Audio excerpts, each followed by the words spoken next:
میرے اور آپ کے آقا کریم علیہ الصلوۃ والسلام جب تشریف لائے مدینہ مکہ معظمہ میں سیدہ حضرت آمینہ کی جھولی میں، اب جانتے ہیں کچھ دائیوں کا جو رواج تھا، دائیاں آئیں چلی گئیں، پھر حضرت حلیمہ سعدیہ آئیں۔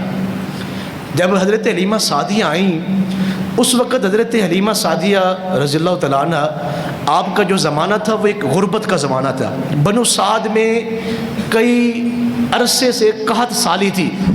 حضرت حلیمہ سعدیہ کا ایک اور بیٹا بھی تھا، اپنا سگا بیٹا، تو جو اکثر بھوک اور پیاس کا شکار رہتا۔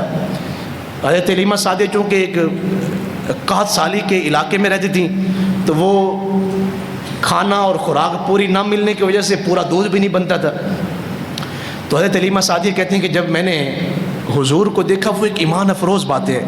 حضرت حلیمہ سعدیہ کہتی ہیں کہ ہمارا چونکہ کاروبار تھا کہ ہم شہروں سے بچے لیتی ہیں اور ان کو پھر لے کے آتی ہیں اپنے دیہاتوں میں، دودھ پلاتی ہیں، ان کو صاف ستھرا رکھتی ہیں، ان کی زبان سکھانے میں ان کی بڑی مدد کرتی ہیں، سب کچھ کرتی تھیں ان کے ساتھ، لیکن ہم ان سے محبت نہیں کرتی تھی۔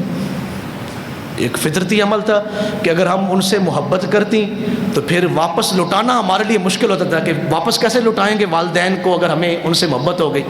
تو کہتی ہیں میری زندگی کے پہلے یہ بچے تھے امام الانبیاء صلی اللہ علیہ وسلم کہ جب میں حضور کے گھر میں داخل ہوئی نا، حضرت سیدہ آمنہ سے میں نے کہا کہ مجھے بچہ دکھائیں جو میں نے لے کے جانا ہے، تو کہتی ہیں میں اس کمرے میں گئی جس میں حضور آرام فرما رہے تھے، ابھی 2-3 دن کے آقا کریم صلی اللہ علیہ وسلم کی مبارک عمر ہے۔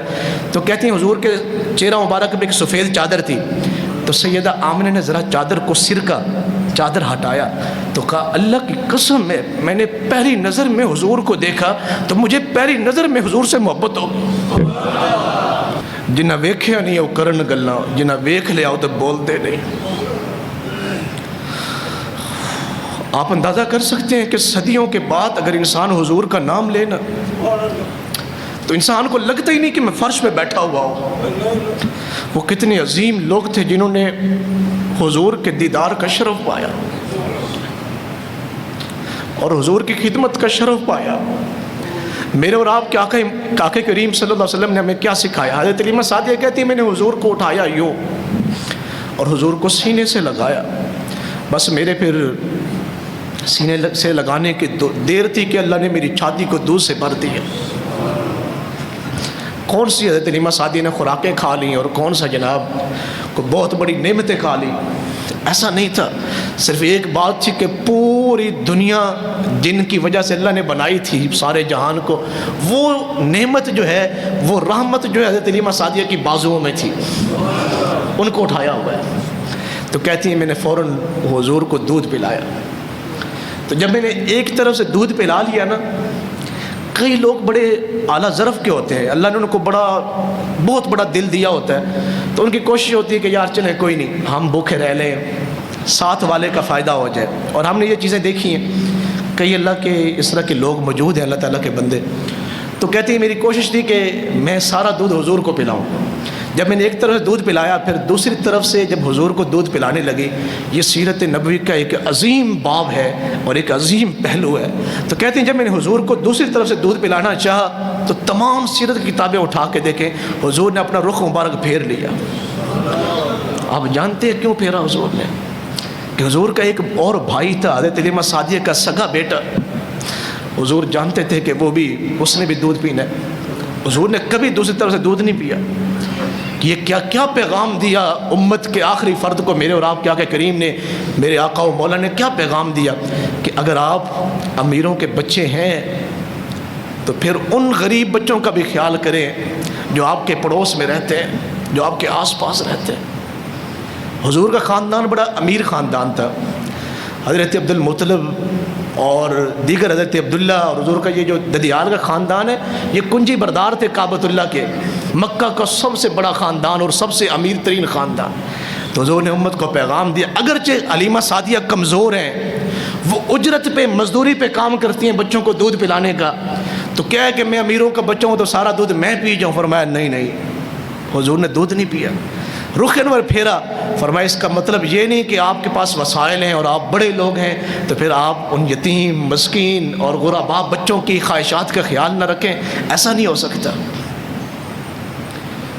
یہ جو سیلاب کی صورتحال ہمارے ملک میں پیدا ہوئی، یہ پچھلے جمعۃ المبارک سے میں ان علاقوں میں گیا اور ہم ان علاقوں تک پہنچے جہاں تک لوگوں کا پہنچنا مشکل تھا، اور وہاں ہم نے کشتیاں خریدیں کوئی تعلق کی بنا پر۔ ویسے تو وہاں کشتیاں نہیں تھیں ملتی۔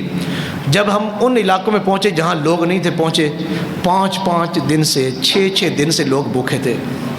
وہاں وہ ضعیف العمر خواتین ملی جن کے پیٹ یوں جڑ چکے تھے نیچے کی طرف، اور وہ سیلاب کا گندا پانی جس میں وہ طرح طرح کے کیڑے، وہ پانی وہ خود بھی پی رہے تھے اور بچوں کو بھی پلا رہے تھے۔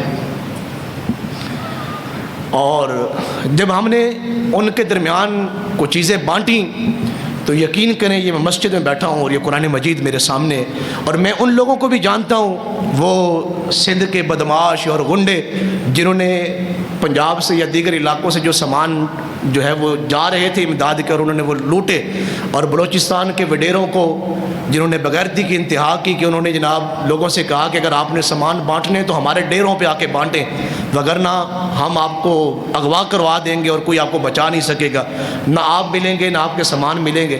تو وہاں ہم نے، یہ ان کے لیے شرم کا مقام ہے، میں مسجد میں بیٹھا ہوں، میں ان لوگوں سے جا کے ملا ہوں ان علاقوں میں، سیلاب کے علاقوں میں۔ جب ہم نے ان کو راشن دینا چاہا تو انہوں نے کہا جناب ہم سے زیادہ دوسرے مستحق ہیں، آپ وہاں تک راشن کو پہنچائیں۔ حالانکہ ان کے گھر کی ایک اینٹ کا بھی نشان وہاں پہ موجود نہیں تھا، اور وہ خود کئی دنوں سے بھوکے اور پیاسے تھے۔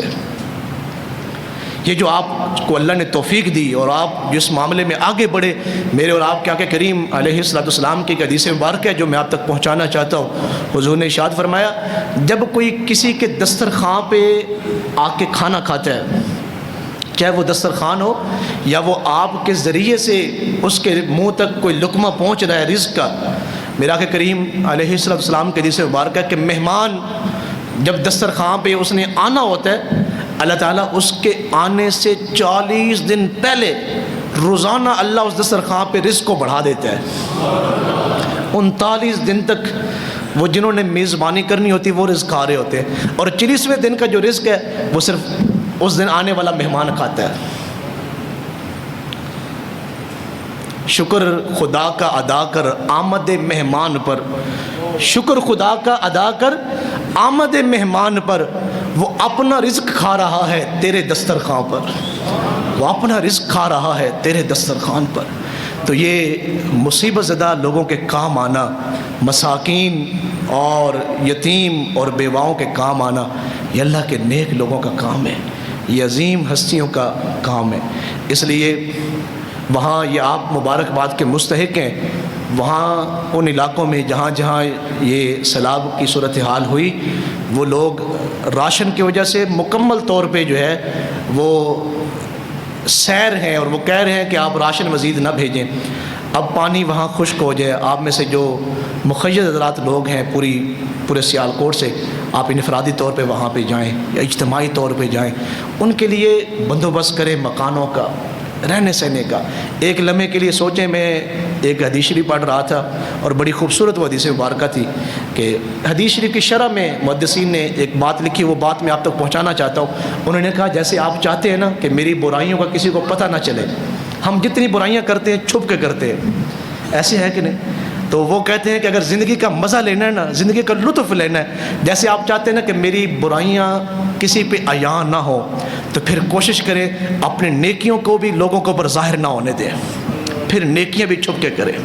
ہمارے ہاں یہ سب سے بڑا مسئلہ ہے اور سب سے بڑا یہ المیہ ہے کہ ہم جو ہے وہ برائی چھپ کے کرتے ہیں اور نیکی جو ہے وہ چھپ کے کرتے ہیں۔ جب تک ہم چھپے نہیں، ہم نیکی کرنے کے لیے تیار نہیں ہوتے۔ یہ پچھلے دنوں لاڑکانہ میں اس خواتین کی وہ ویڈیو آپ کے سامنے آئی، جو ایک خاتون ہے اور کسی نے اس تک وہ 2 روٹیاں پہنچائی ہیں، اور اس کے ارد گرد جو ہے وہ 8 بچے جو ہے وہ روٹیاں مانگ رہے ہیں، اور وہ 8 ٹکڑے کر کے روٹی ان کو کھلا رہی ہے۔ یہ ہمارے لیے سوچنے والی چیز ہے۔ کچھ عرصہ پہلے ایک خاتون کی لاش ایک گھر سے برآمد ہوئی، تو جب اس کا پوسٹ مارٹم کیا گیا تو اس کے پیٹ میں ایک لقمہ بھی اناج کا نہیں تھا۔ تو ڈاکٹروں نے اس کی وجہ بتائی کہ اس کی جو موت ہے وہ بھوک کی شدت کی وجہ سے ہوئی۔ تو اس کی بیٹی، جو بڑی بیٹی تھی اس خاتون کی 15 سالہ، اس بچی کا نام تھا ریحانہ، جب اس سے میڈیا کے لوگوں نے پوچھا کہ کیا صورتحال تھی، تو اس نے کہا ہمارے گھر میں 15 دن سے چولہا نہیں جلا۔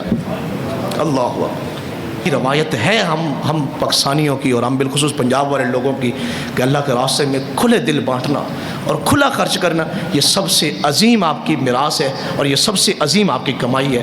اللہ تعالیٰ آپ تمام لوگوں کی جہاں جہاں پوری دنیا میں لوگ وہاں پہنچے، پورے پاکستان سے، پنجاب سے، اللہ سب کی کاوشوں کو اور خدمات کو قبول فرمائے، اور جو مصیبت میں ہیں اور آزمائشوں میں ہیں ان علاقوں کے لوگ، اللہ ان کے لیے بہتری والا اور خیر خواہی والا اللہ ان کے لیے راستہ نکالے۔ اللہ تعالیٰ ہم سب کو عمل کی توفیق نصیب فرمائے۔ وما علیہ